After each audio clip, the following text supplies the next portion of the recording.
বৃহস্পতিবার উত্তরপ্রদেশের গোন্ডা একটি ট্রেন দুর্ঘটনা ঘটেছে। চণ্ডীগড় থেকে ডিব্রুগড়গামী ডিব্রুগড় এক্সপ্রেসের বগি লাইনচ্যুত হয়েছে। প্রাথমিক তথ্য অনুযায়ী 10 থেকে 12টি বগি লাইনচ্যুত হয়েছে। ডিব্রুগড় এক্সপ্রেসের এসি কোচের অবস্থা খারাপ। গোন্ডার কাছে ঝিলাহি রেল স্টেশনের কাছে লাইনচ্যুত হয়েছে ডিব্রুগড় এক্সপ্রেস। ট্রেন লাইনচ্যুত হলে যাত্রীদের মধ্যে আতঙ্ক ছড়িয়ে পড়ে। লোকজন ভয়ে চিৎকার করতে থাকে। ট্রেন থামার সঙ্গে সঙ্গে যাত্রীরা বেরিয়ে আসেন। তবে এই দুর্ঘটনায় এখনও পর্যন্ত কোনো হতাহতের খবর পাওয়া যায়নি। ঘটনার কারণ অনুসন্ধানে তদন্ত শুরু করেছে রেল বিভাগ।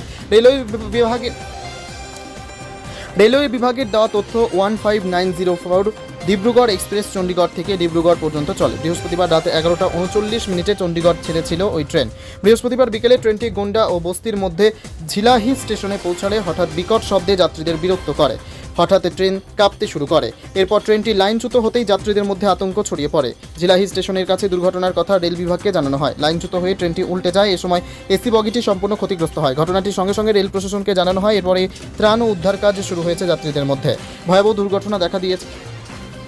দুর্ঘটনা দেখে যাত্রীদের মধ্যে আতঙ্ক ছড়িয়ে পড়ে। এ সময় ট্রেনে উপস্থিত লোকজন পালাতে থাকে। ট্রেনের উপস্থিতি নিরাপত্তা কর্মী এবং আরও কয়েকজন অন্য লোককে বোঝানোর চেষ্টা করছিলেন।